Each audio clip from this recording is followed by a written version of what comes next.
Chair, you are now live on YouTube. Good. Thank you very much. Well, good evening, everybody. Welcome to members, officers, our people making presentations tonight, which is Celeste Shepperton, Nicola Airy and Louise Livingston, and to any members of the public who happen to be speaking, be with us this evening. So can we first have apologies for absence? Thank you, Chairman. I have received apologies from Councillor Morgan Rise. Councillor Graham Tapper is acting as his substitute. Councillor Paul Deach would just like to let everyone know that he'll be arriving a tad late. Thank you, Mr. Scott. Minutes of the last meeting, has everybody had them? And is everybody happy with them? Or are there any comments? No, I think that's agreed. I will sign a copy of those minutes when I get somewhere virtual. Right, let's move on to the body of the meeting. Our first presentation tonight is from Voluntary Services North Surrey, and the speaker is Celeste Shepperton. So welcome, Celeste, over to you. Thank you, Mr. Chairman, and thank you for inviting me, councillors, to talk to you this evening about Voluntary Support North Surrey. I just have a small number of slides to talk to you through, so I'll try and share them on the screen.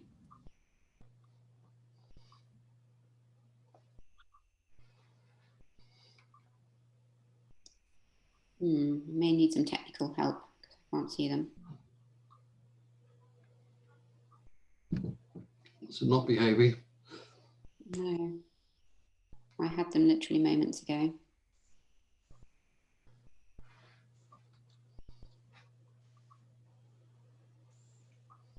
Can you see anything? Not yet. No, is there a, I'll see if I can. Do we have a copy at our end at all, Mr. Scott? I've got a copy do. here, I'll just bring it up for you. I've got them in front of me. Here we are. Something Okay. came up then. Are you seeing them now? Yes, we are. Okay. Yep, we're there. Okay, thank you. Just a little bit of background on Voluntary Support North Surrey initially. I've put up our mission for you all to read. I do believe that most of the people in the audience tonight that are on Zoom within the council are familiar with our services in quite a bit of detail. But just in summary, we're an organisation that support charity and voluntary groups in Surrey Heath. We also support charity and voluntary groups in a couple of other boroughs as well. But from a Surrey Heath perspective, we've been working with yourself for quite a number of years now. Wouldn't like to hazard a guess, but well before my appearance on the scene. Our job, I'll just flip through to the next one if I may. Slide. Our job is principally to support 350 charities in Surrey Heath with a number of activities. Do you think they're lovely? Thank you.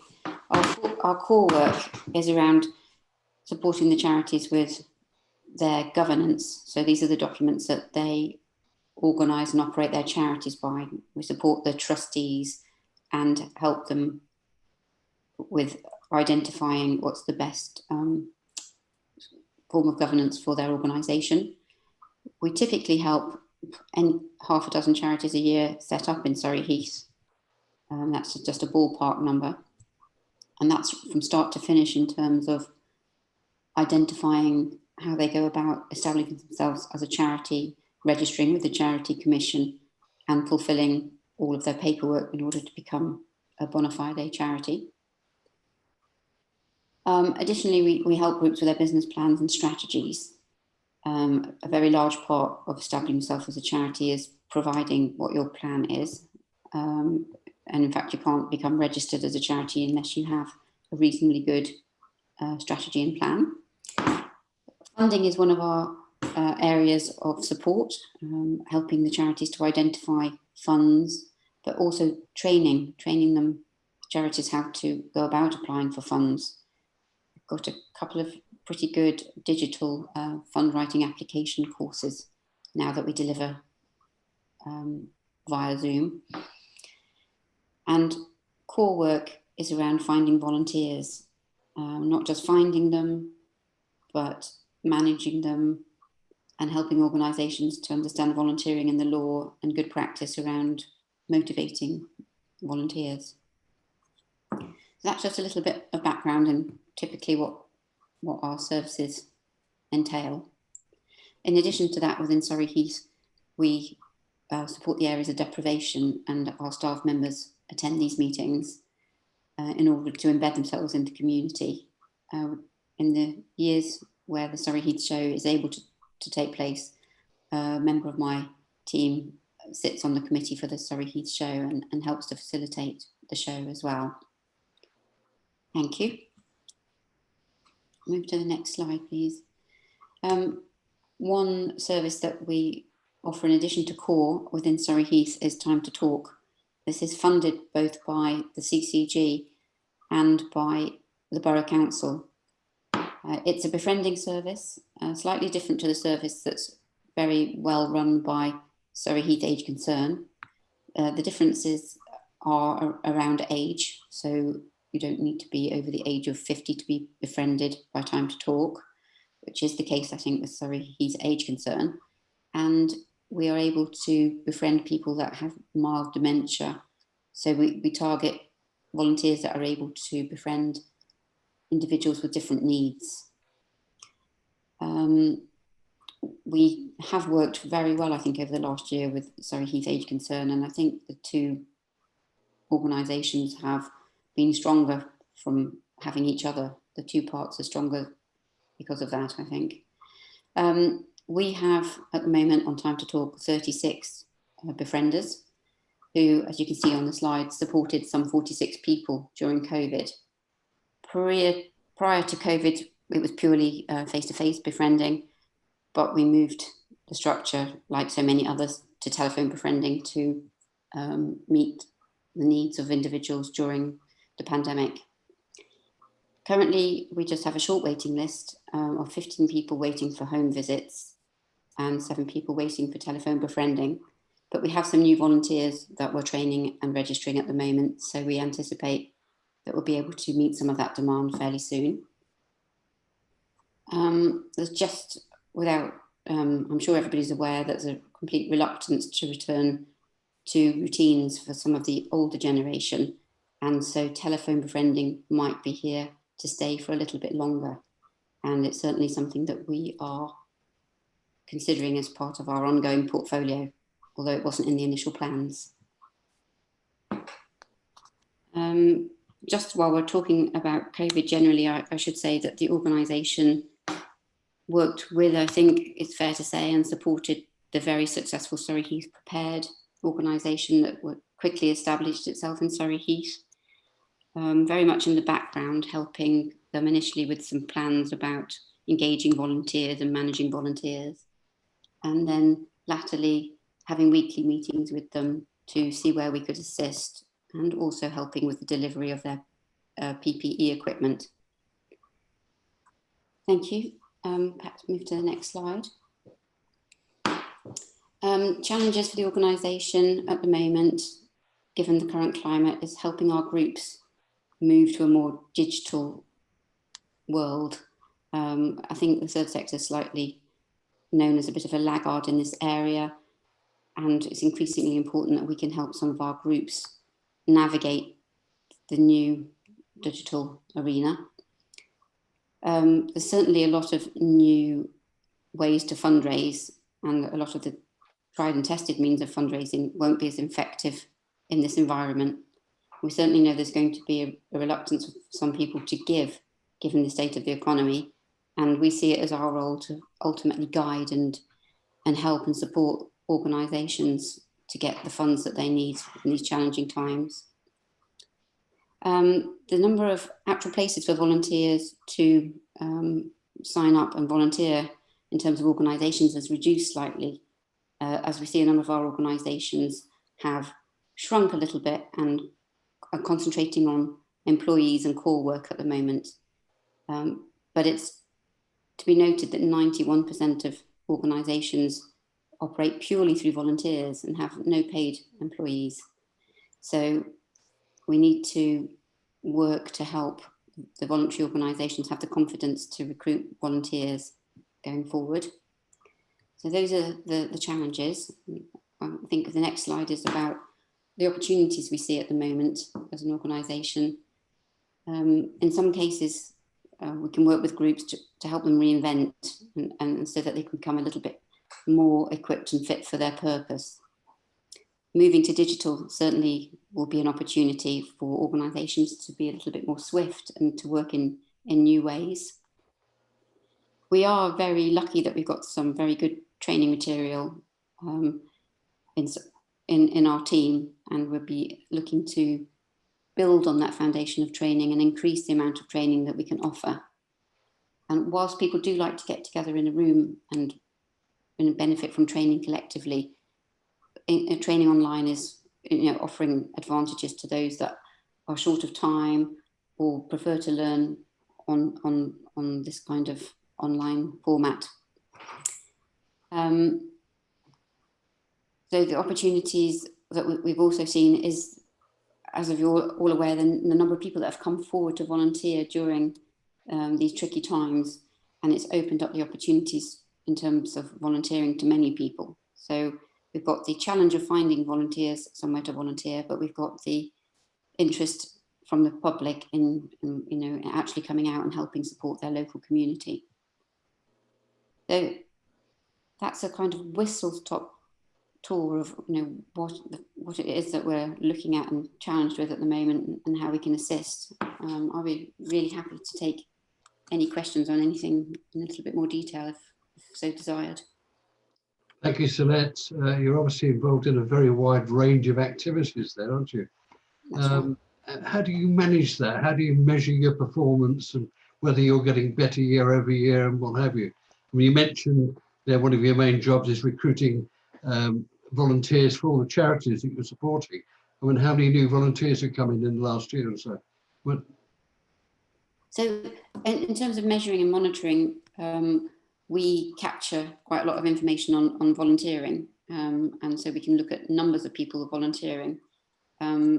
We've been quite successful in the past in getting businesses to come forward with their volunteers, and we've had a large number of corporate volunteers that we haven't seen of late, obviously, and are just unlikely to see in the numbers very soon.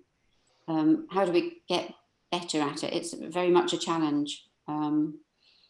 It's about trying to work with our partners to increase our social presence. It's about finding different ways of letting the public know where their needs are so that they can mobilise in terms of their volunteering. Okay.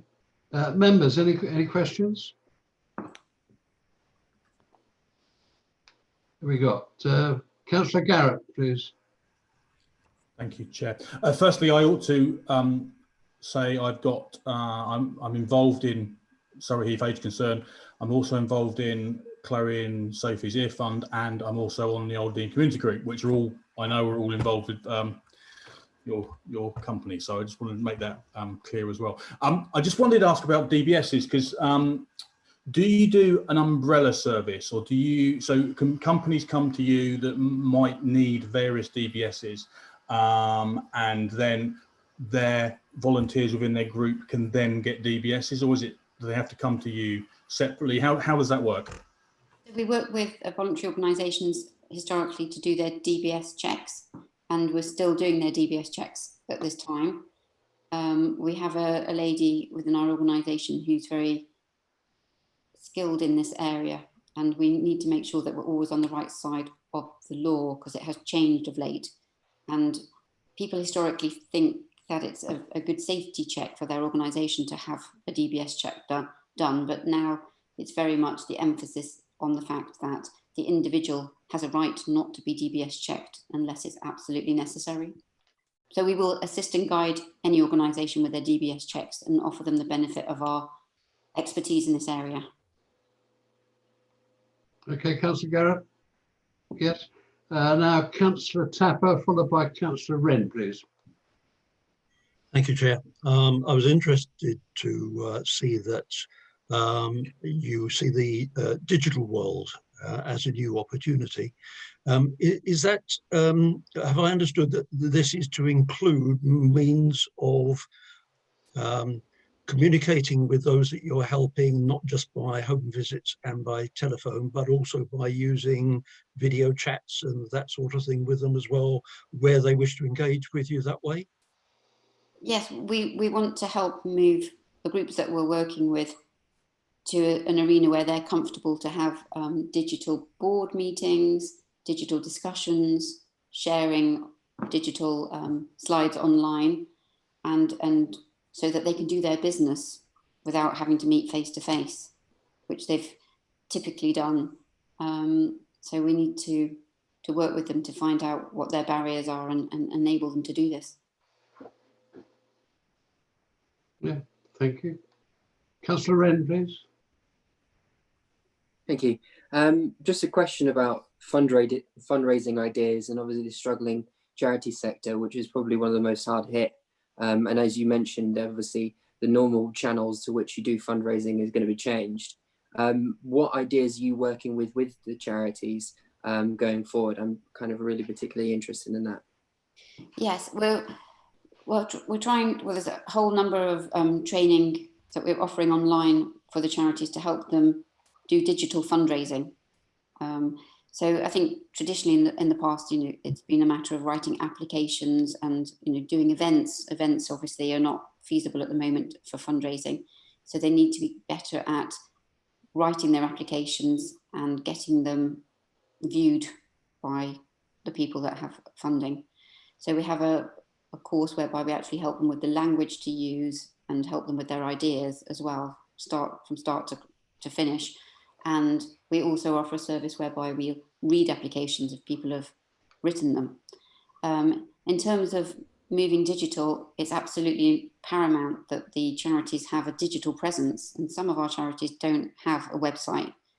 A colleague of mine, Susie Tobin, has worked with a number of organisations to help improve their websites, because the first thing that funders do when they're looking to fund organisations is they check them out and look them up, and they fall down the first hurdle if they haven't got their own website, and try and encourage them to have donate buttons so that make it easier for people to give them funding, and obviously make them aware of the fact that Surrey Heath Borough has their own lottery.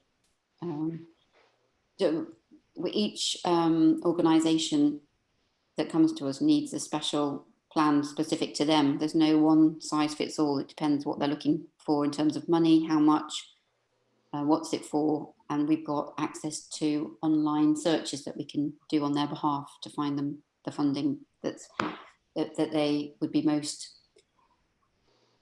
suitable for, so that they don't waste their time doing a scatter gun approach of let's apply everywhere, just hope that one of them is lucky. That helpful? Good, thank you. Councillor Deach. I think Councillor Wren was first, wasn't he? Well, he's spoken already and you haven't. I beg your pardon, I mustn't have been paying attention. Sorry about that. Hi, Celeste. Hello, Paul. I've spoken to you for a while. Nice to see you. Now, could you tell me what you're doing in terms of engaging young people?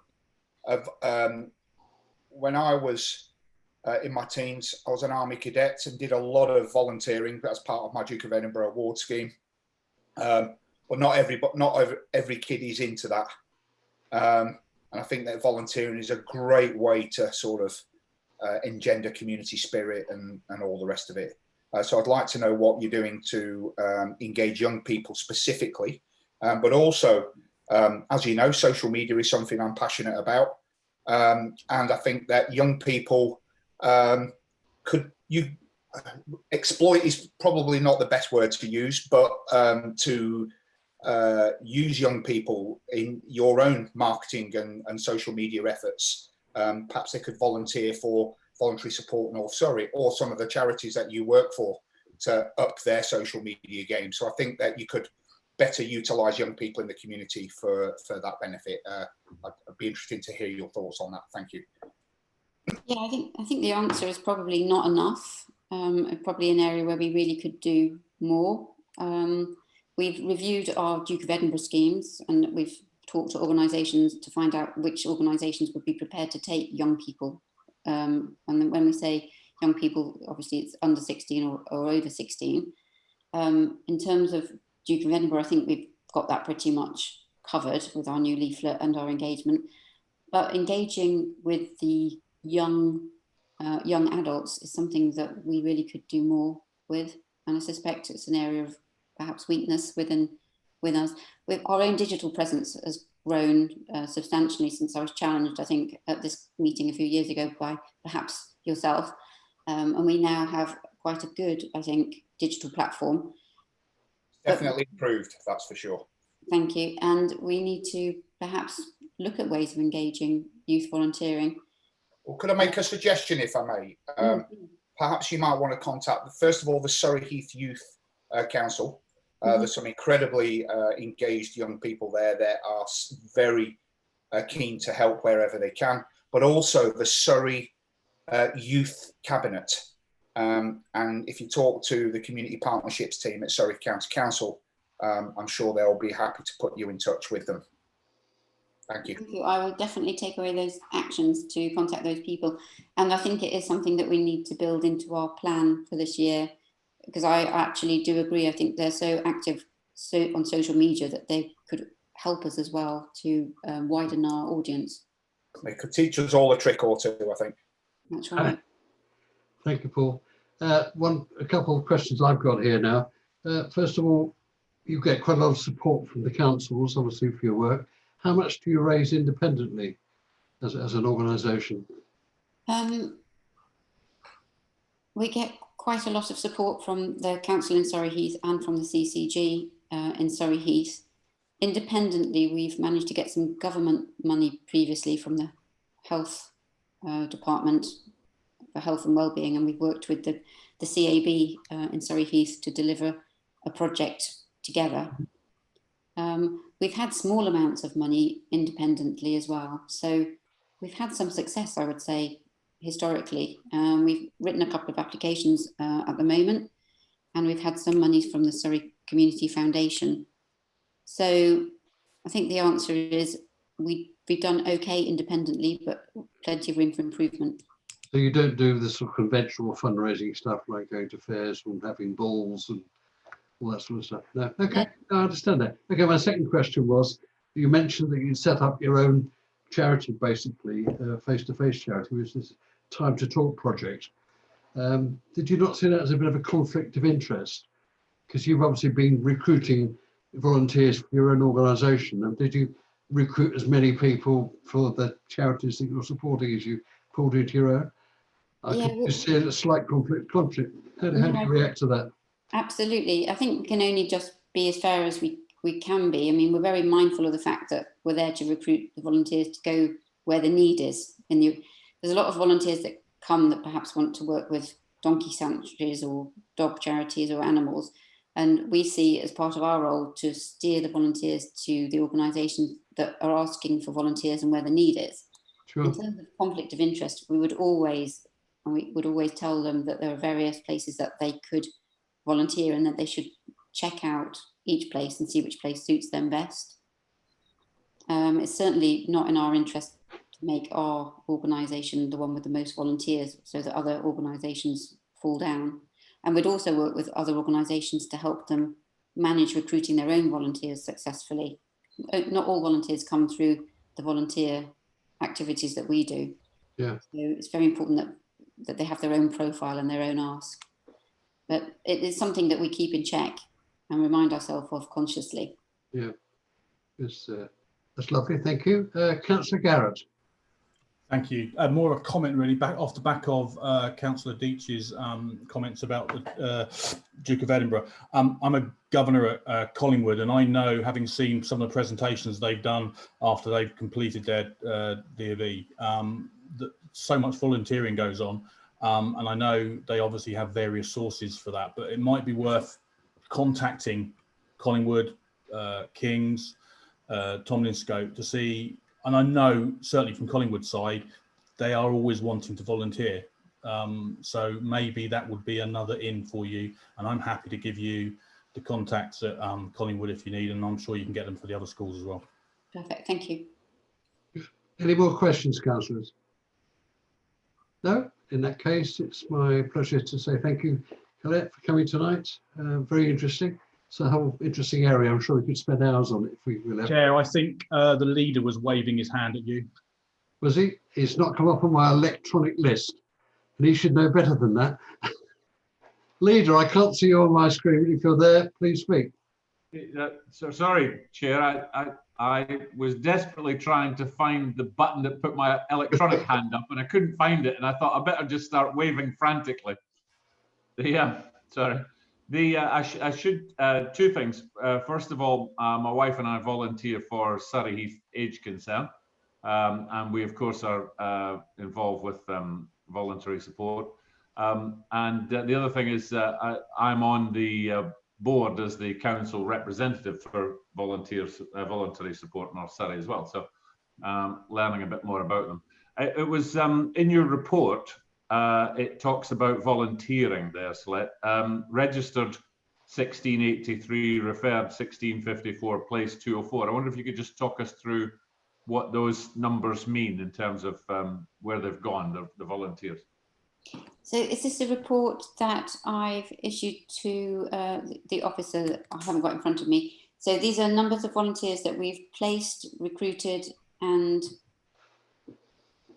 yeah, it says registered 1683, referral 1654, and placed 204. Yeah, so registered are people that come and obviously look to volunteer. The numbers are particularly high because we've worked with a lot of the volunteers from Surrey Heath Prepared during their exit plan. We wouldn't typically have numbers of that scale, to be frank with you. Ordinarily, it's much closer to the 250 mark in terms of registered in that time frame. So a number of those volunteers were registered already with Surrey Heath Prepared and would have volunteered during COVID for Surrey Heath Prepared. And the other numbers that we're talking about are the people that we place with yourselves in terms of Age Concern or Time to Talk or the other voluntary organisations. About a third of our groups in Surrey Heath utilise volunteers. We help them with finding volunteering according to our survey. Does that give you enough detail? Did you want to know? That's okay. Sorry, Chair. So just to be clear, the organisation placed 204 volunteers in the last quarter into local charities. Yes, I believe that's the case. Great, thank you.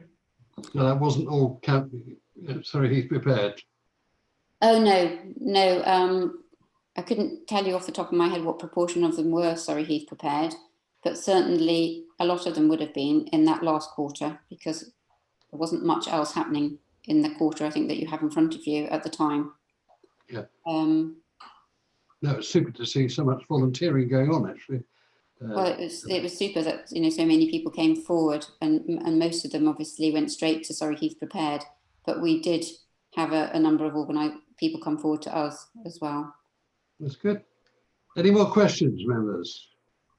No? Well, again, Celeste, thank you again for your time and good luck for the next few months. Thank you very much. Thank you for having me. Right, let's now move on to the next presentation, please, from Nicola Airy. Nicola. Good evening, everybody. Thank you, Chair, for this invitation and good to meet you all again. My name is Nicola Airy. I'm the Managing Director at Surrey Heath CCG.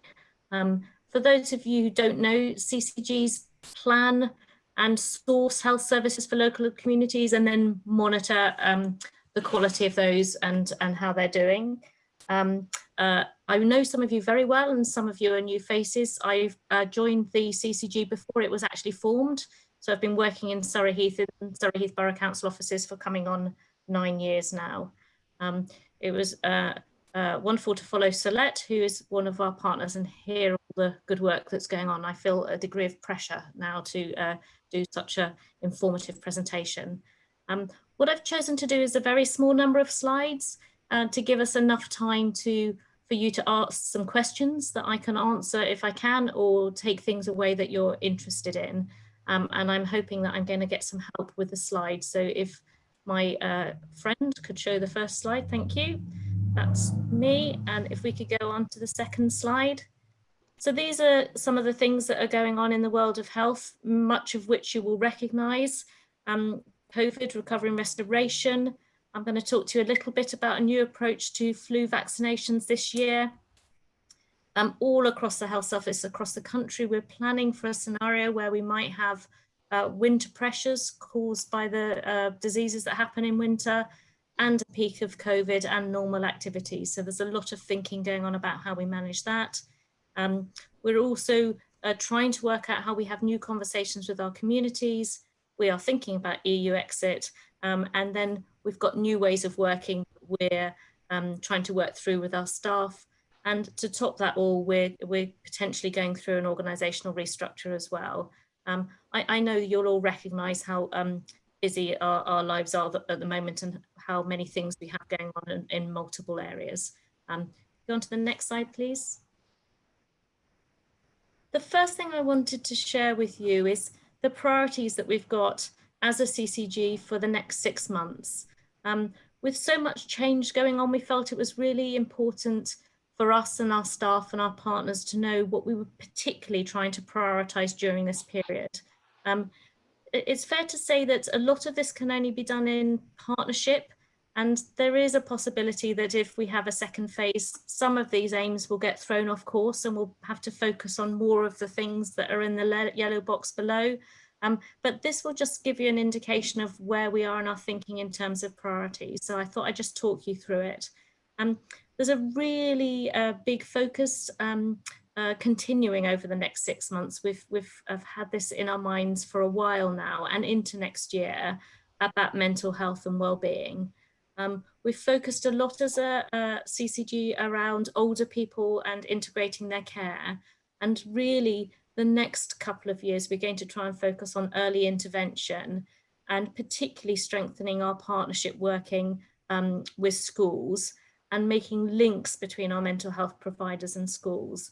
And I'm hoping that some of the councillors are aware of work that is beginning to emerge in that area, and we're just starting it. We're also commissioning a new CAM service, which is our children's and young persons mental health services, and have redesigned that service to try and meet some of the gaps and longer waits that we've had for children and access to mental health services. We're also anticipating an increase in demand for mental health services. COVID has not only affected populations physically, but it has also affected people's mental well-being. And so we're preparing for an increase in the need for mental health provision. So a really big focus on mental health and well-being, both for adults and children. We're continuing to take our integration journey with older people to the next level. And we do have a number of people that work together to try and continuously improve the way we support people in their own homes. And when they need to go into supported accommodation or care homes, that we do that well in partnership. There's a new model of care from GPs and partners to support people in care homes, which is a more responsive service. We're also working across Surrey as part of and with the Surrey Carers Association to improve our support to carers, and there's a new strategy across Surrey for both young carers and older carers. So a continued focus on people who are older, but also trying to start thinking of those who are working age and younger. A big shift in our thinking is trying to identify and work with partners about how we tackle inequalities within our population. So although at a high level, the population of Surrey Heath is largely perceived to be white, British, relatively well off and in good health, we do have pockets of inequalities across Surrey Heath, whether that be disease groups, so people with learning disabilities tend to have much poorer health outcomes, whether it's linked to deprivation, we have communities that are more deprived, or if it's inequalities in accessing services because the times of day or days of the week that they can access care. And this is a journey that we'd like to go along with partners about really understanding our population health and what interventions actually work to improve health outcomes and reduce inequalities. And then the other three are about supporting our own staff, working in partnership with a very big commitment to, over the next 12 months, increase our links with the Borough Council, and also some work specifically around general practice, where COVID has changed some of the ways general practice works forever. And we have also started a conversation with the Borough Council about our estates plan and opportunities to work together around one public estate. Alongside those priorities are the things that we need to do in terms of COVID and recovery. Mental health is in there again, winter planning, being able to flex our services, and also making sure that we embed some of the innovations and good practice that have happened during COVID. So we may want to come back to that slide afterwards about questions you have about that, but if you'd like to move on to the next one. This is just to reflect, and I know that you've got a conversation after the break about the pandemic. The response of services to the pandemic and the staff in terms of how much change has been required and at such short notice will have been reflected in your own experience of what you've needed to put in place. And I think it's a real, it's amazing just how much staff have been able to adapt, and our populations. It has fundamentally redesigned some of the way we interact with our populations around health and well-being.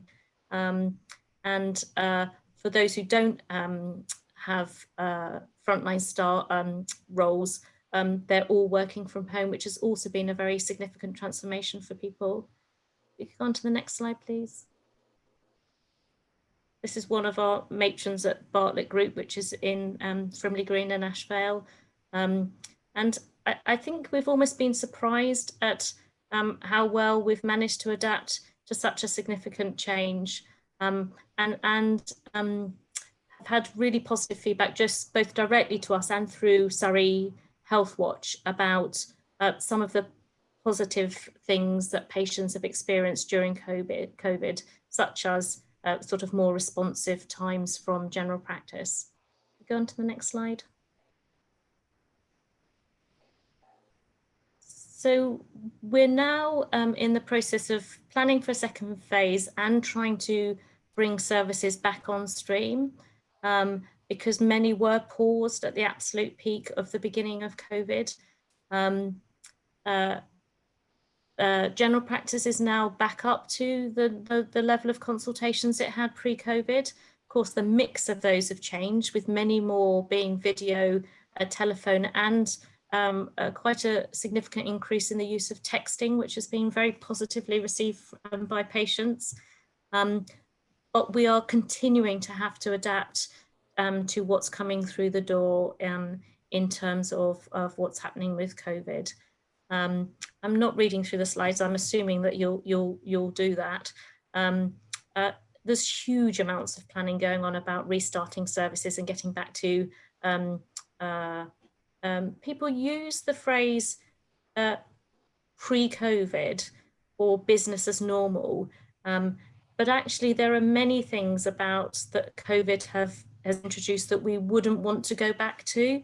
So I think that sort of going back to pre-COVID or business as usual is slightly misleading. What we're wanting to do is take the best of the changes that we've learned from COVID, but make sure people still access health services when they need it. If you could go on to the next slide, please. Flu vaccination is probably the most cost-effective thing that the health service does each year. So this is a personal plea for everybody who is listening and is on YouTube to please get your flu vaccination. It's going to be absolutely critical this year because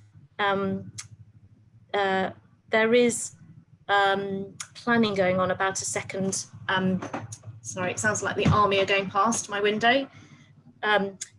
We are planning for a second COVID wave that may happen at the same time as winter, and having flu vaccinations will really help reduce the pressure on general practice and hospital services. Because there's a need to make those flu vaccinations COVID safe and not have large numbers of people coming through practices, we are offering a drive-through service that starts on the 21st of September at Blackbush Airport. That service will still be provided by your local GPs. It's just a more COVID secure way of providing mass vaccinations. You need to book in through your GP surgery. And if you would still prefer to go to your surgery and get your vaccinations, or if you can't travel to that location, then that's still on offer. And I would plea to you all as local community members to retweet, if you like, this service and its start date, and encourage people to use it. There are more groups of people now that we now can vaccinate for free, and it's more vital than ever that we vaccinate as much of the population as we can. We could go on to the next slide, please.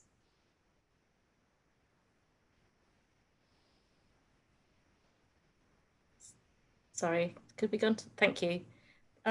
Oh, that's it. As I mentioned at the beginning, we're also potentially going through an organisational restructure. I don't know if you're aware, but already the 3 CCGs in the Frimley system, so that's North East Hanson, Farnham and East Berkshire and Surrey Heath, are working as one under a collaborative arrangement. The proposal is to merge the CCGs, and we're just going out to consultation on that, with a decision going to our board on the 29th of September. Just to reassure you that the concept is to have 1 CCG, but 5 places, and Surrey Heath would be one of those places. And the design of the way we're organising the governance and the budgets is to leave local decision making at place. So as someone who has the residents of Surrey Heath at her heart, this change will not change the relationship that we have with you as a Surrey Heath partner or Voluntary Services North Surrey, but will give some additional benefits of being part of a larger organisation. So if I just give you one example, when COVID started, we were one of the first areas, way before national guidance, to give some significant support and training to care homes. And we pulled together an infection control team across the whole collaborative to provide that support. We would not have been able to provide such a good service as a standalone Surrey Heath organisation. So there are some benefits in terms of scale, but we are going to retain local decision making, local focus on the population. I've just sent to Eddie a presentation for the public that's on our website, and we are asking for comments about the opportunities of a potential merger and the challenges from members of the public and yourselves. And there is a way of responding to our engagement on this on our website. Go to the next slide, please. And just finally, another plug from me. We have our AGM on the 23rd of September between 9:30 and 10:30, and you're all cordially invited. Again, register on our website. We can then send you the dial-in details because that will be a virtual meeting. So just a few slides, but I'm sure people have got lots of questions, which I'm really happy to try and answer. Thank you very much, Nicola. Fascinating. It's I must say I'm very impressed at the way the CCG's developed over the last few years, and then the initiative you've got. It's all going in the right direction. Very exciting times for you, I'm sure. It seems you're also in the lead for unitary authorities, forming bigger groups. That's what's happening in local government now, isn't it? One question for me to start off. You said you were trying to do a number of things with the council to develop some of those changes. Can you expand a bit on that comment? Yeah, so I've been having conversations with Tim about how we can perhaps think about rationalising some of the meetings we have jointly. Jane will be aware of this. We have a number of different forums, and there's an opportunity, I think, to rethink about the terms of references of those groups and potentially consolidate.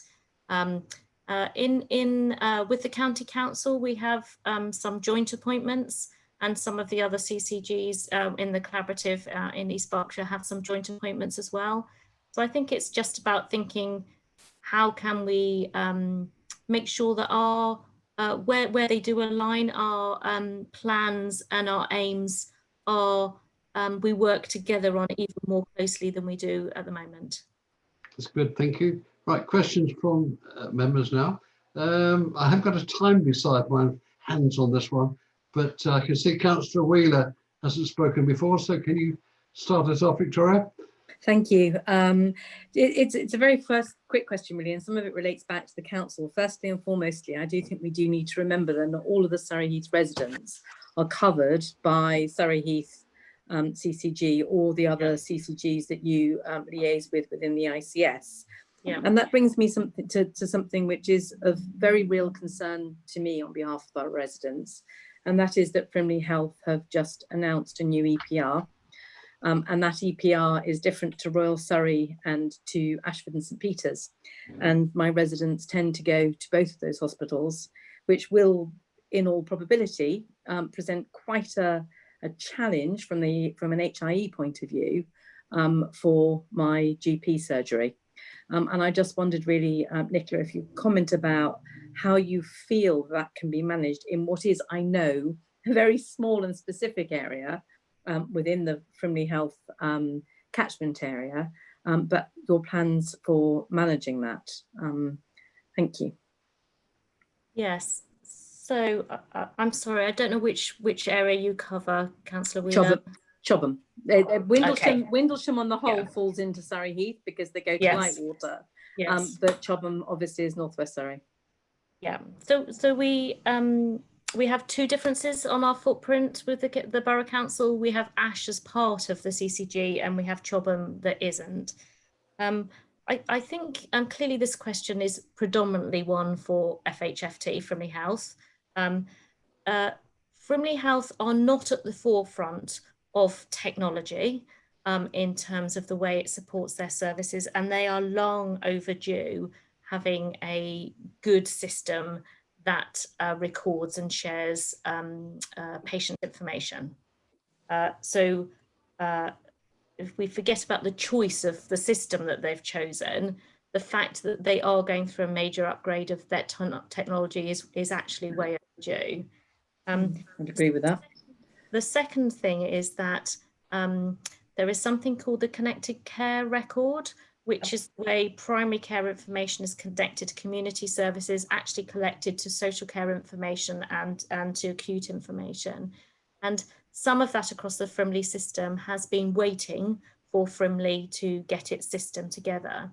So I will answer your specific question, but for most of the population of Surrey Heath, the fact that the Frimley information will be more easily shared across partners will be a wonderful thing for patient safety, not having to repeat information and connecting bits of the system up.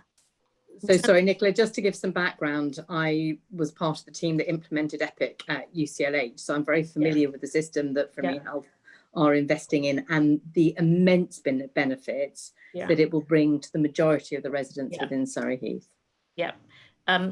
So I think on your specific answer of the difficulty for practices about having acute trusts with different EPR, I'm really sorry, but I don't know how well the Frimley system will be able to connect with other acute trusts. So I couldn't answer that question for you. What I can say is that the information flows from practices to Royal Surrey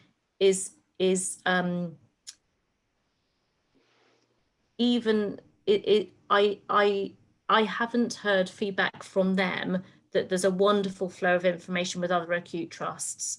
So I haven't heard from them to say that this is not a good system for us in general practice. Okay, thank you. Councillor Wren, then Councillor Deach, then Councillor Garrett. Thank you, Nicola. That was a great presentation. I completely agree with what the efforts is about mental health. I think mental health is such an important aspect that's often forgotten about or put on the backdrop. And this pandemic certainly has done that for mental health, with the social distancing aspects and also with the foreseeable unemployment raises.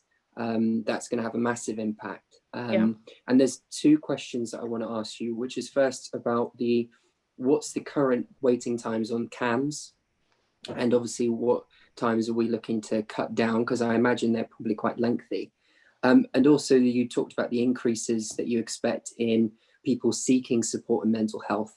What can be done or what is being done to make sure that those people that are seeking mental health help are actually being seen to in a timely manner, and that there's adequate staff that can help these people that need this help? Yeah. So on the waiting times, CAMS offers a range of services with different waiting times. And so what I will do is I'll send you the current waiting times in the key areas and what we're hoping will happen in terms of the new service, because I'd hate to give you a part answer. So I'll send that information to you. In terms of what we're doing to support mental health, there are a range of things. So one, there is more money going into mental health services year on year, compulsory within the NHS. That's called the Mental Health Investment Standard. So the proportion of NHS finances that's going into mental health is increasing year on year. So that's one good thing. In terms of what's happening on a wide scale, and our main mental health provider is Surrey and Borders, there are new services being put in place to support the increase we're expected in terms of COVID. So that's part of recovery plans. So there are 24/7 crisis lines. There is a new telephone helpline for people with dementia and their families. So some new services are already being put in place. In the community, in our supporting our more deprived areas, we've got a new community adult mental health service. That is, so you'll see that, for example, in Ashvale, Frimley Green, supporting some of the Park Road areas, and also St Michael's. And that's providing more support for people that need more time than a GP can give in a consultation, but are not as appropriate for specialist mental health services. So that service has gone live and we're looking to spread that next year across the whole of Surrey Heath.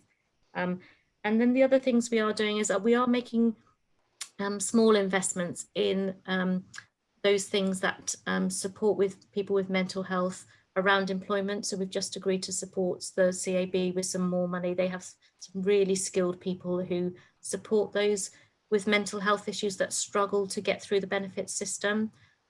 So there is a real, both a reorganisation of the way we're providing care, new services and new resources going into mental health. We're also running some programmes with schools and partners to join up and connect the mental health service with schools. Because in many cases, we have services that people don't know about, or the connections are not very good. So sometimes you don't need to invest more, you just have to connect the right people together and improve awareness. So a whole raft of things that should make a tangible difference for those who have mental health, both on the severe end, but also well-being issues that affect their daily lives. Thank you very much.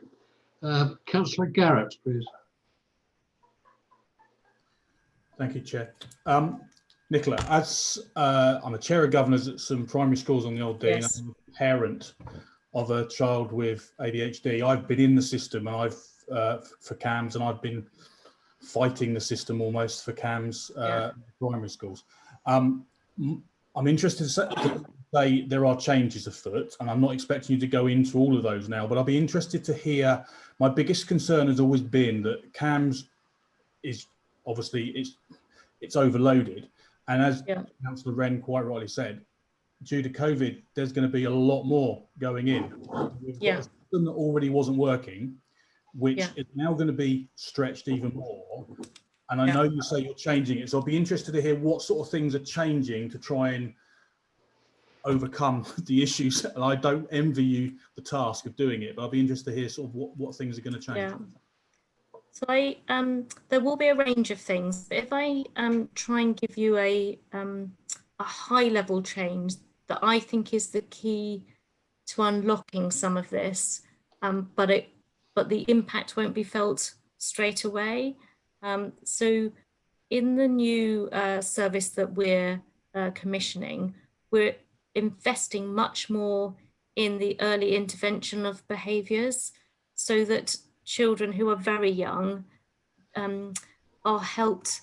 We're talking 4, 5, 6-year-olds, really young, so that they don't develop into having mental illness, that we deal with their mental well-being issues really young. So that's around early intervention and behavioural support. The reason why that's so important is if we can reduce the demand going in, then those who really do need that help within the CAM system, there'll be more capacity to support them. And a lot of that is about working with partners, because these children don't have illnesses and necessarily need medication. What they need is some TLC at a very early age to provide them and their families with the support that they need. So I think that's the big shift in terms of what we're actually commissioning. There are lots of smaller things, Councillor Garrett, but I think that's the most important thing that we're trying to do with the new service. Thank you. Thank you.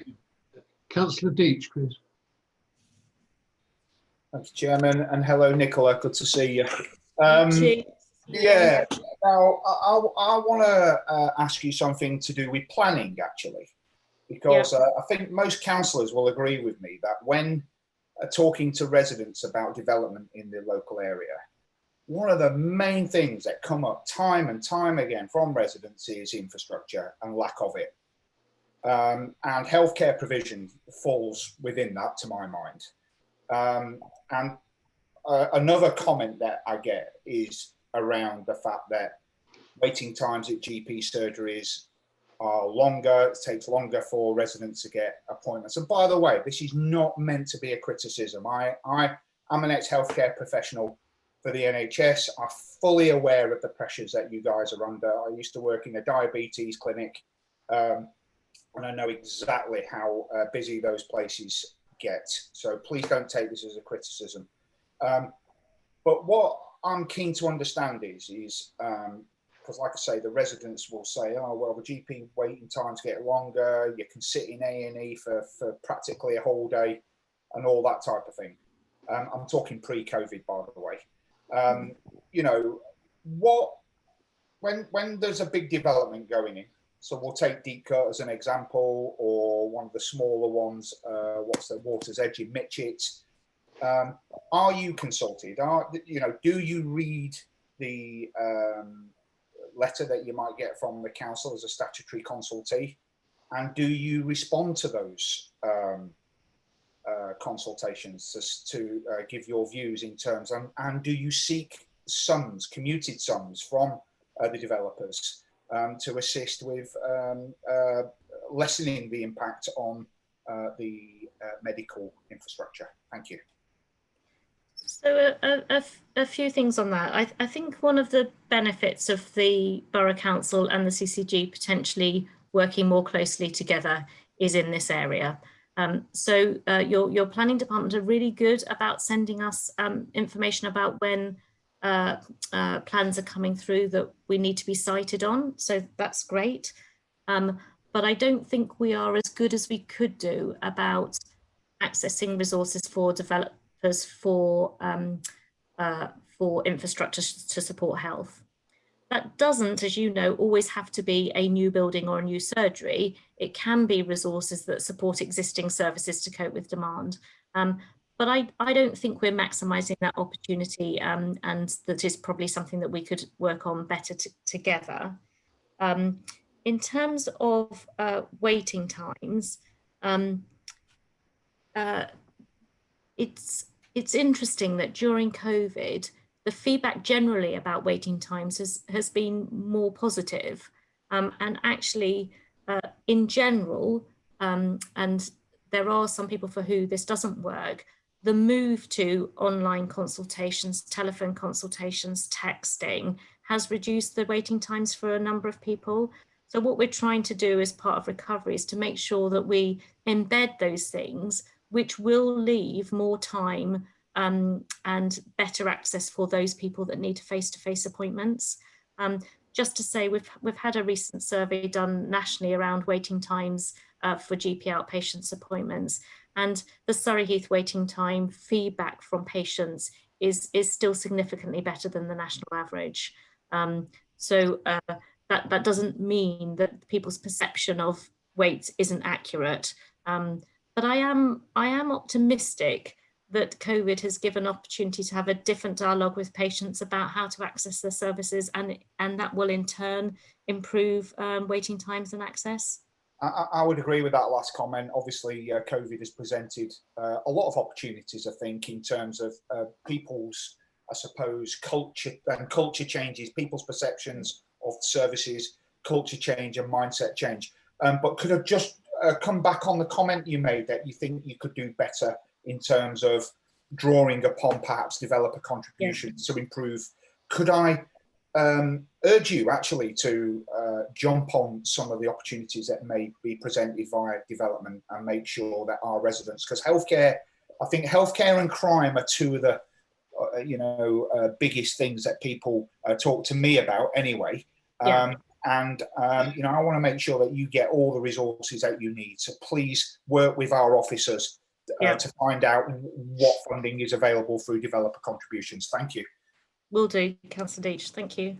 Thank you. Thank you. Mrs. Livingston, did I see your hand up? Thank you, Councillor Perry. It was just a couple of very quick points just about partnership working, Nicola. I know we already are within the borough, but there's just a couple of areas. Equalities, you're looking at inequalities. Our recent equalities working group sat, and we're looking at reviewing our policy and looking at that internally, but also macro as well with regard to the actual borough itself. So I'd just be interested in joining up with you on that. And just further on, another area of work that we're doing is around poverty. And again, I know we've got a lot of data from you and how that's connected with health, etc. And again, be really interested to further those discussions, Nicola, just with regards to making sure we've got good data on the borough right across the board. So just wanted to just bring those two items up. Thank you. That's great, and thank you, Louise. We've been in communication a bit more recently, and you've been really helpful. So some of those links are already beginning to be formed. I just think, as you said, there's more we could do together. Thank you. Any more questions, councillors, members? No. Me. I think there's a there's a councillor. Councillor Chapman. So you didn't put your hand up? Yes. Thank you. Electronically. Because I can't see all the pictures from where I'm sitting. I can only see the list of members. Okay, the floor is yours. Very nice to see you, Nicola. Can I just say, I did have reason to contact our local doctor's surgery during lockdown. I had a telephone call back within the half an hour from a doctor. Quick conversation, that's all I needed. He then texted me with more information. It was excellent, Nicola, and I think that this is a lot of the way to go as you want it to. Thank you. Just a comment. Thank you, Councillor Chapman. Any more for any more? No? In that case, it's my pleasure. Sorry, Councillor Perry, I believe Councillor Whitcroft has a question. Please, members, use the electronic hand up. That's the only way I can see you all, because I can't see you on screen. So apologies if I missed you. The floor is yours, Councillor. Where is she? Thank you. I have put my hand up actually a couple of times and it's gone down again, so a little bit confused. Well, anyway, yes, it just yes. 3 times maybe, and it went down again, but never mind, no problem. Hello, Nicola, it's nice to meet you. I have a couple of points. Firstly, to pick up on what Councillor Deach was saying, because we are members for the same ward, and there's obviously we've had and we are working through a build of approximately an extra 1,400 across the whole ward, which probably could mean an increase in terms of patients of up to about 5,000. And certainly when we were campaigning back in 2019, it was something that was already, people were saying that the waiting times, they were waiting a good couple of weeks for doctor's appointments. We were being asked what had happened as a result of the new developments, why there weren't medical increases in medical provision. So that was something that repeatedly came up. The other point I'd like to make is I was approached by a resident only yesterday who is having problems at the moment accessing general services, has apparently been had to contact 4 different GP services to access home equipment, as she's unable to move around. That concerned me a little bit. And then apparently she needed dressings changed today, having been told by a physiotherapist that this needed doing. She called her doctor's surgery, who told her that there was absolutely no way that this could possibly happen this afternoon, despite the fact that it had been recommended. And again, these things, you know, it's these, and I appreciate that she's one lady, but she's had 10 days of a constant battle trying to get this equipment. She's not able to get upstairs. And she did ask me to, you know, to point her case out to you and just say that, you know, although most of the time things were great, she had just been struggling recently. Yeah. So if you would like to send me her details, we can contact her. We'd have to get consent from her to want to work with us, but then we can look into the individual case, or if you'd like to encourage her to send her details into the CCG, then we can follow through her particular case. Thank you. I'll pop her phone number up on the private chat for you. Yeah, I think That's probably okay. we shouldn't show it on the screens here. So if you could do it via the admin team that's supporting this meeting, because we need to keep her details confidential. Okay, yes, of course. Thank you. Okay, I can see no other hands up. So am I wrong? No, in that case, I will now. Thank you very much, Nicola, for coming along today. Great pleasure. Really good to see you all. It's been a fascinating presentation, and I'm sure we've all learned a lot more about what you get up to. But it all seems to be going in the right direction. So well done. And thank you again for coming today. So members, we're going to have a short break now for about 5 minutes. Is that right, officers? Speak to me. Yes, that's correct, Councillor Perry. Councillor Perry, why is that? Just wondering. Just curious why we're having a break. We don't normally, do we? You're having a break for 5 minutes. Yeah, just wondering why. What's the rationale behind that? We don't normally. I think the final presentation. I was going to say, Councillor Deach, it was just. Oh, I was going to say it was just brought by a few members to officers' attention around DSC requirements and DSC, the need. I don't know what's DSC. I don't know what that is. Display screen. Oh my God. It's what? Sorry. It's display screen equipment, Councillor Deach. So basically, we're meant to take so many breaks away from a screen, and so it's just a recommendation that we just put regular breaks in. So nice that you think of us in that way. What a caring organisation Surrey Heath Borough Council is towards its councillors. Anyway, thank you. Just because you're not sitting there with your legs crossed. No, I think I might go and take a comfort break in that case.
Hi, Louise.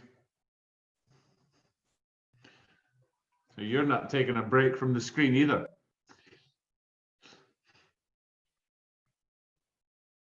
No. I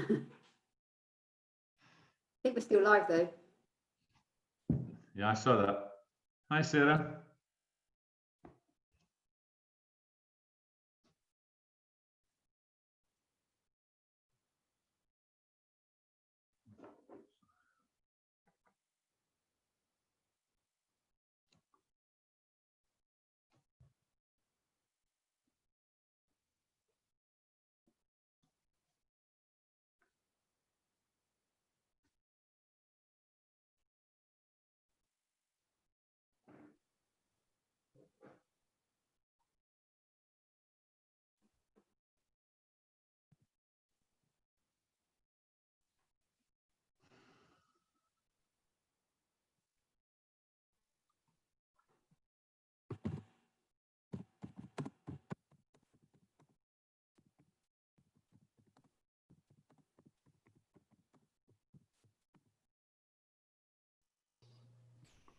Louise, when did this new routine start?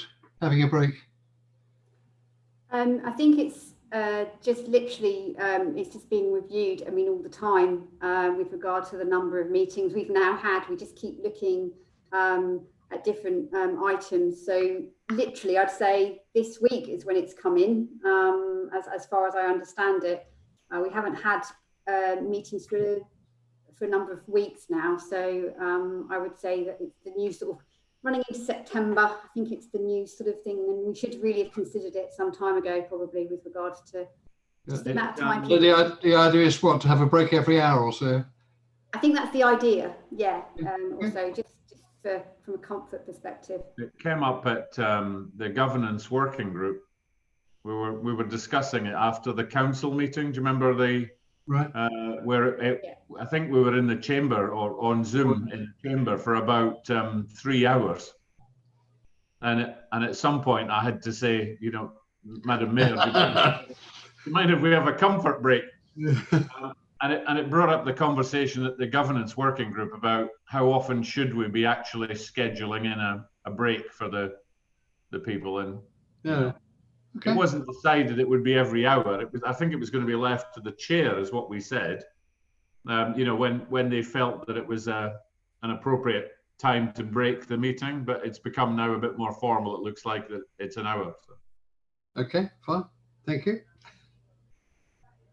You can live with that. Do we not need intermission music or something at the same time? We could have commercial breaks, I suppose, couldn't we? This one got a chalk ice. Oh, now you're talking. I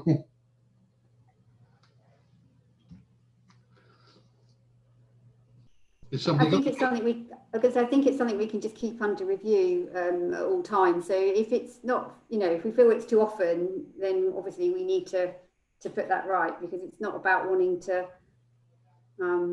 I would think an hour's a bit short, personally. I would have thought if you get beyond 2 hours, you stop at 2 hours. If that, it looks like it's going beyond that, but most people should be able to last 2 hours, shouldn't they?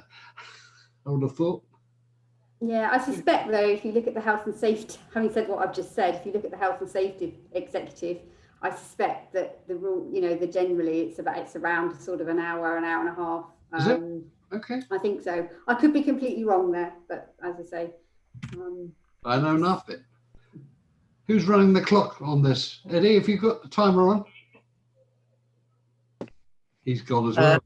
No, I'm here. I just got back. I'm happy, Chair, for you to proceed when all members of the committee want to proceed, and they're happy to proceed. Can you see them all? I've only got about 6 people on my screen. Why is that, Robin? Why are you struggling to see everybody on your screen? Because ordinarily you could see about 25 people. No, I can if there's no slide up, but when the slide goes up, the pictures get squashed to the side. And of course, yeah. You see about half a dozen. There's an arrow. There's an arrow. Showing the pictures, so I can see everybody, but You can change the view of that by sliding it from the middle. I'll send you all a screenshot of my screen, but it is possible to do that. Well, to see everybody as well as the screen. And the presentation, yeah. All right. Oh. Apologies. I mean, I can see the list. I can see the list of members. That's why I've been relying on the electronic hand. And I can see those going up all right, but I can't see the pictures of all the members. Well, I'm sure Paul would tell me, but when I go to participants, yep. Normally the raise hand is at the bottom of the list. Yeah. And it's gone for some reason. Yours is not on. It's on mine. Yeah, I've got the list of participants on the right. 22 participants. Yeah. I can see all those, but say the pictures, I can only see about half a dozen. Yeah. Anyway, are we ready to start now? We got everybody back?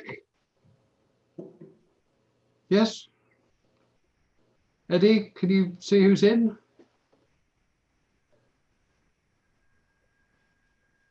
Who's missing? There seems to be a picture behind most names. Okay, I think we'll move on then, yes? So now we're moving across to Mrs. Livingstone, who's going to kindly update us on the Council's action for the COVID-19 campaign. Yes, over to you, Louise. Okay, can I ask Andy if he would share the slides, please? Yep, 1 second. Thank you. So just as we're getting that teed up, obviously I did a presentation back in June. Feels like a long time ago, but only 3 months ago. And so I just said that we would come back and just give you then a further update with regards to moving on from response into recovery. So if we go to the second slide, it's just a graphic, which I think I showed you previously. We were in response. We've now got a second response ready, which I'll talk to you about as part of this presentation, which is the possible second wave or local outbreak and plans that we've got in place with regards to that. And then I'm also going to talk about, our restart and then the work we've done around recovery and what is continuing. So again, just going on to the next slide. You saw this slide last time. This has just been updated with some further figures and just sort of it gets a bit more specific because as we've got the actuals now, but this sort of just demonstrates during response, number of calls, amounts of money that we gave to issued to businesses, emergency accommodation, etc. I don't need to read it all out to you, and as I say, you have seen this response information, but again, we just wanted to keep it updated and just share the graphic with you. So again, if I can just ask you to move on, and then as you said, we saw services continued all the way through the response period. And then it was about then restarting everything and moving forward. So again, if I can then go on to the recovery programme. So this is the sort of the new information, just to sort of work through with you. We had some different work streams within the council for recovery, and we had key leads in this area.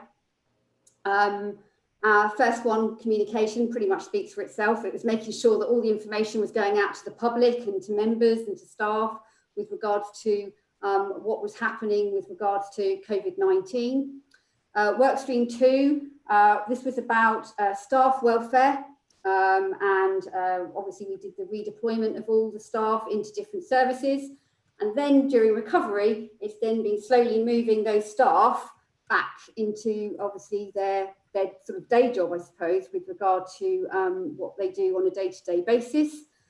Some services still needed to be redeployed. So, for example, the theatre, a lot of staff were redeployed into different areas, and also the staff working at Windle Valley. So they continue to do some different work, just because, as I say, those services didn't restart. Also, obviously, underneath this, we've come up with COVID guidelines for our own staff and getting them back into the office and also supporting significant remote working as well, and making sure that those systems are improving all of the time. So if we ever again find ourselves in this situation, that we have learnt from this pandemic, and that we've made improvements to how we can deliver our services continuously. Obviously, work stream 3, obviously residents' welfare and the voluntary sector. This was again very much working with Surrey Heath Prepared, and obviously previously back in June we had presentations from Surrey Heath Prepared and Age Concern and the work they were doing through the response period. But obviously all the way through up until the 1st of July, when Surrey Heath Prepared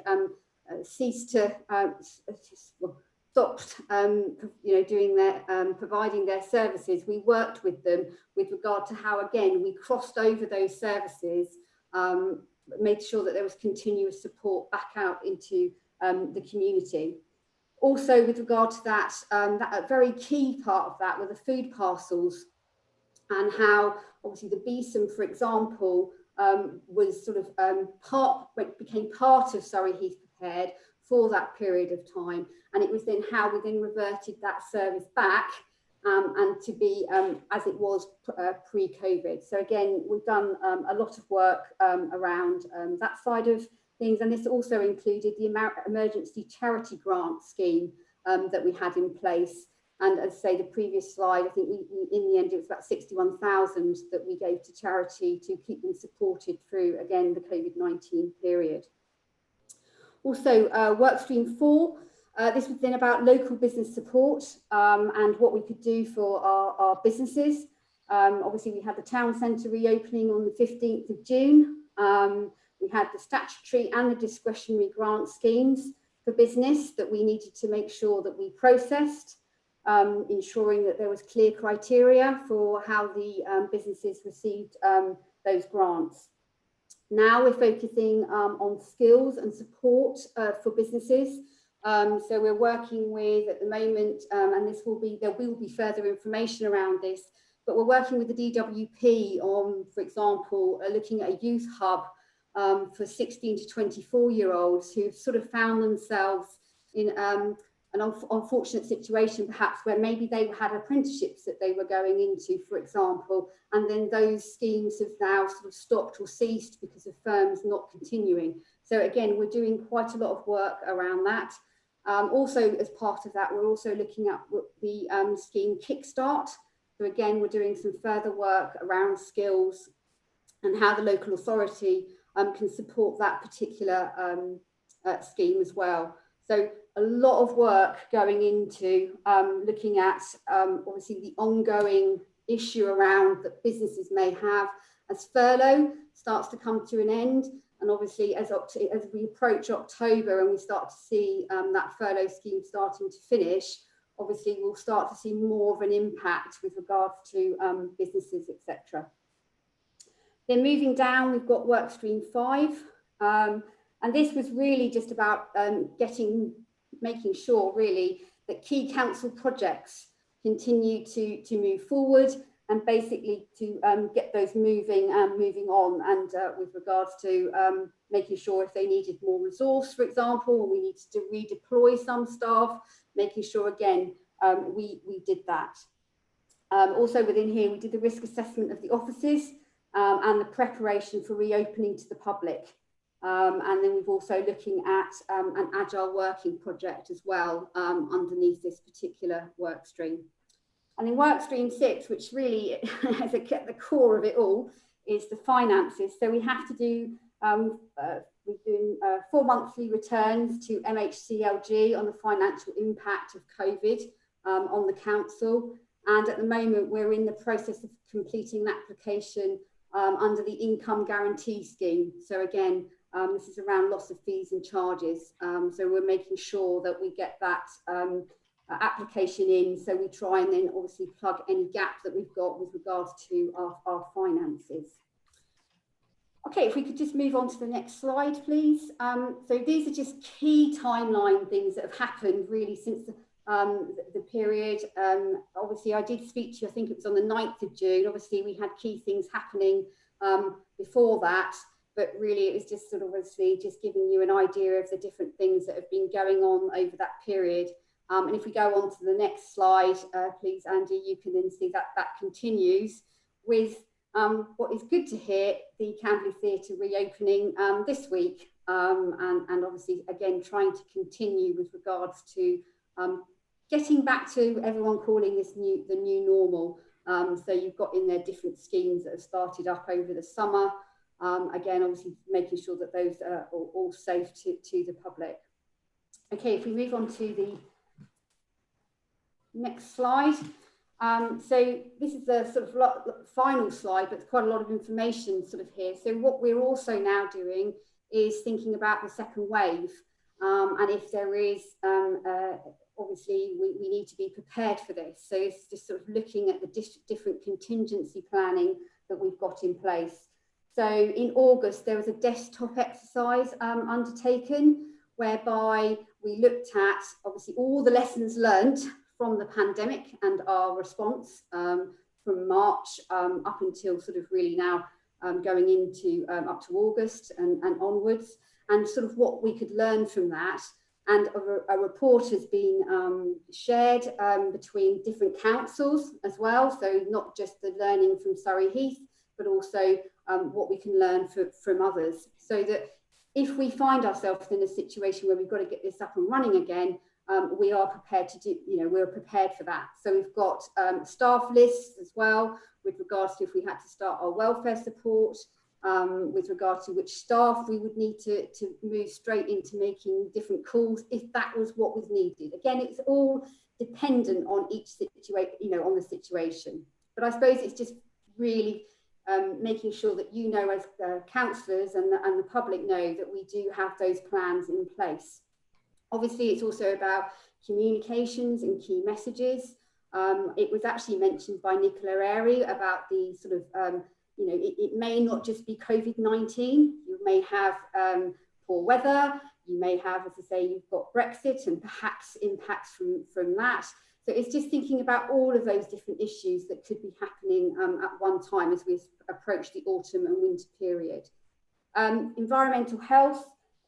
They are undertaking and are part of a team, which is part of the track and trace, and they're part of a working group. So they are, work with the director for public health working group. So again, if there is a local outbreak, they will obviously play a big part in that. And there is a pool of environmental health officers. So again, we are part of, Surrey Heath is part of that process, so that again, if we need that information, we can obviously get it. We've then got currently and ongoing, there is reporting on the number of cases locally, and that is into our incident management team, which is the IMT, and the local resilience forum, which is at the sort of county sort of level and county partners. So again, that monitoring continues, and that is fed into each borough and district with regards to anything that we need to react to. Food parcel planning, again, there's quite a lot of work. We have received a grant from DEFRA regarding food parcel planning, and we have got an item coming to the executive around that money, with regards to how that money is then used to ensure that, again, the appropriate food parcels are in place for those that need it. So quite comprehensive list there, but there's lots of different areas, obviously, with regards to if, looking at local outbreaks. The environmental health team are also working with businesses and advising them with regards to their reopening. So again, they can get that advice if they need it.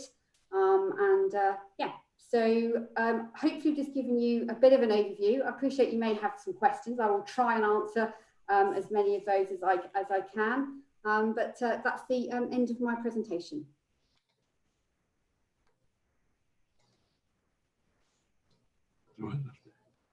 Thank you for that. I've just lost all my list of people now. So I've just tried, there we are. Right, I'm in business. Thank you very much for your presentation. Members, questions, please. I've got first Councillor Wheeler.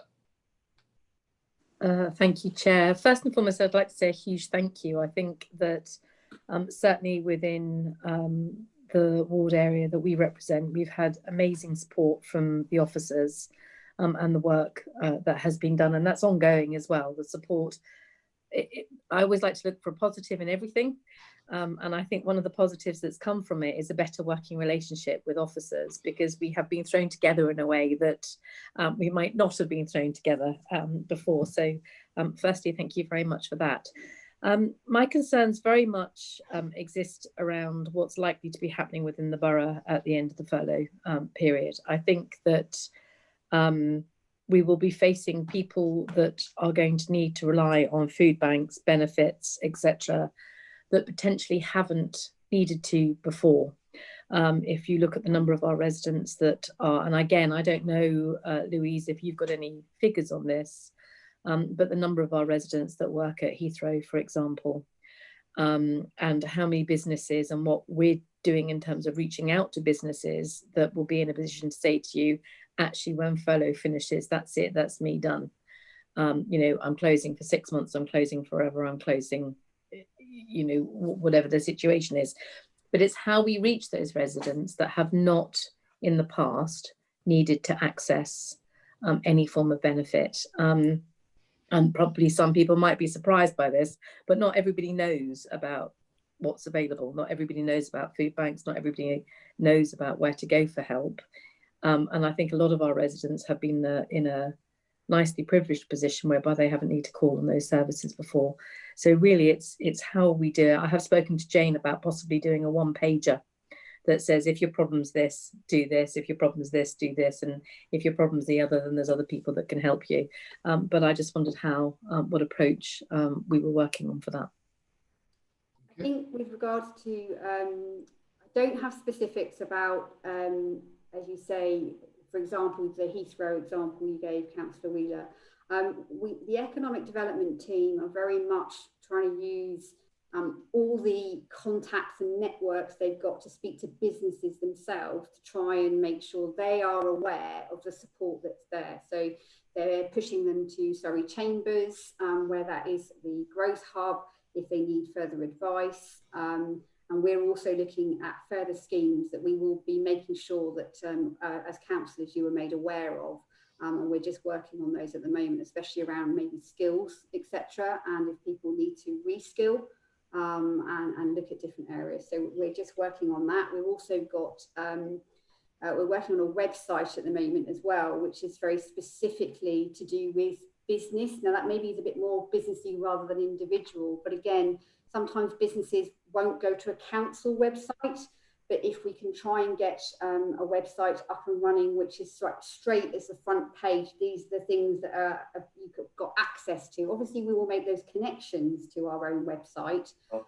Also, then we've got the other mediums. Obviously, we've got social media, which we are continuing to use and make sure that we get the right messages. And perhaps, as you've mentioned, we've got Heathsing as well, and that is due to come out, but I'm afraid to say it's only one publication, but I think it's using as many electronic mediums as we possibly can. I don't know if you have anything that you would like to see us doing, which you would like us to do, but I know that these are all under discussion at the moment. Yeah, I mean, I've got some ideas, and maybe I'll pick them up either with you, Louise, or with Jane. But actually, I think that there are some definite things that we can do, and I think all of us as councillors, if we have a one-pager or something that we can put out, I think all of us have a responsibility to get out to our residents and the businesses within our area as well. So that's a plea to every single one of us that's on here. Really, I think the next 6 months are going to be really tough. It's one thing, for example, to be locked down and be able to do internet shopping and to be able to meet people outside. It's going to be pretty grim, I think, this winter. Good. Yeah, okay, well, as an action then I definitely will look at the one pager, and perhaps as a crib sheet for all councillors and a starting point, but then using that on social media. I've taken and written down as something we should look at doing. Good. I would add the comment that I've met a lot of people, in fact, who've expressed their surprise and thanks that the council has actually reached out and tried to help on the phone or with food parcel or whatever. It's been a good from that point of view. So, Councillor Wren, you've got a question. Yeah, thank you. I completely echo everything that's just been said, especially by Councillor Wheeler. I've raised this problem a few times, but you know, one good thing that we've had is 13,000 people in Surrey Heath was on furlough. One bad thing we have is 13,000 people in Surrey Heath were on furlough. And coming up to the end of October, where it's going to be a very big question mark on people that might be losing their jobs, people that, you know, can't afford things like council tax, may need to go to food banks. So I think that needs to be a priority for us as to how can we support this. And I do appreciate the work that's being done. And I think across the political spectrum at this council, we can find some consensus on actions and what we can do to really spread the message there of support. So I think that's definitely a key problem that we need to work on. One of my big questions is talking about, you know, a second wave and preparing for that, which is obviously in some aspects inevitable. And as we've seen over the last couple of days, infection rates are rising, as obviously would be inevitable, with restrictions coming to an end, some semblance of normality coming back, and people feeling the need to kind of maybe not adhere to the rules that we need to keep pushing, which I know the council does do on social media, which is pushing and making sure that we keep those social distancing so we don't have a local lockdown. I want to raise concerns and maybe a question about the return back to work agenda or policy from the government, and the amount of people that live in Surrey Heath that maybe commute to London, which is obviously a hub that could potentially become an area that increases in cases. What impact that might have on Surrey Heath as people maybe start commuting as wanting to keep their jobs, but maybe commuting back, and maybe that rising cases in our area, what kind of impact that would have, and preparations do we have for transport in the area? Obviously, with regards to transport, obviously, I can't really answer specifics other than obviously the following the guidance and making sure we're promoting that. I think what's interesting, Councillor Wren, is just looking recently today at footfall figures.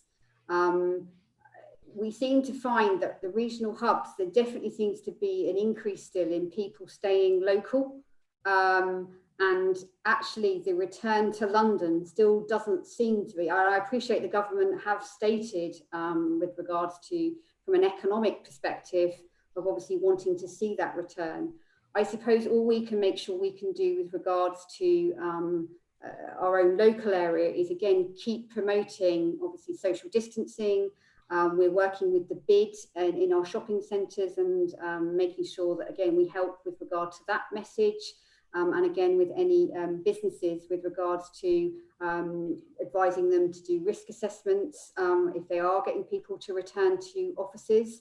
So that, again, we've done that ourselves, and then we're sort of trying to make sure that obviously we then promote that back out to our business. But I don't know whether or not there's anything else more specific you would like to see. Again, I'm happy to take that back, Councillor Wren, but those are some of the things that we're looking at doing. No. Members, no more hands up on my sheet. Anybody claim to have their hand up at the moment that I haven't seen? No? Sarah. I think Councillor Croke has. Hi. Hi, Councillor Robin Perry, it's Sarah Croke. Louise, I just wanted to put a suggestion forward to reaching out to the community with services that we actually use the schools, the parent mails, because that would reach a heck of a lot of residents. And that would be a quick win as well for us.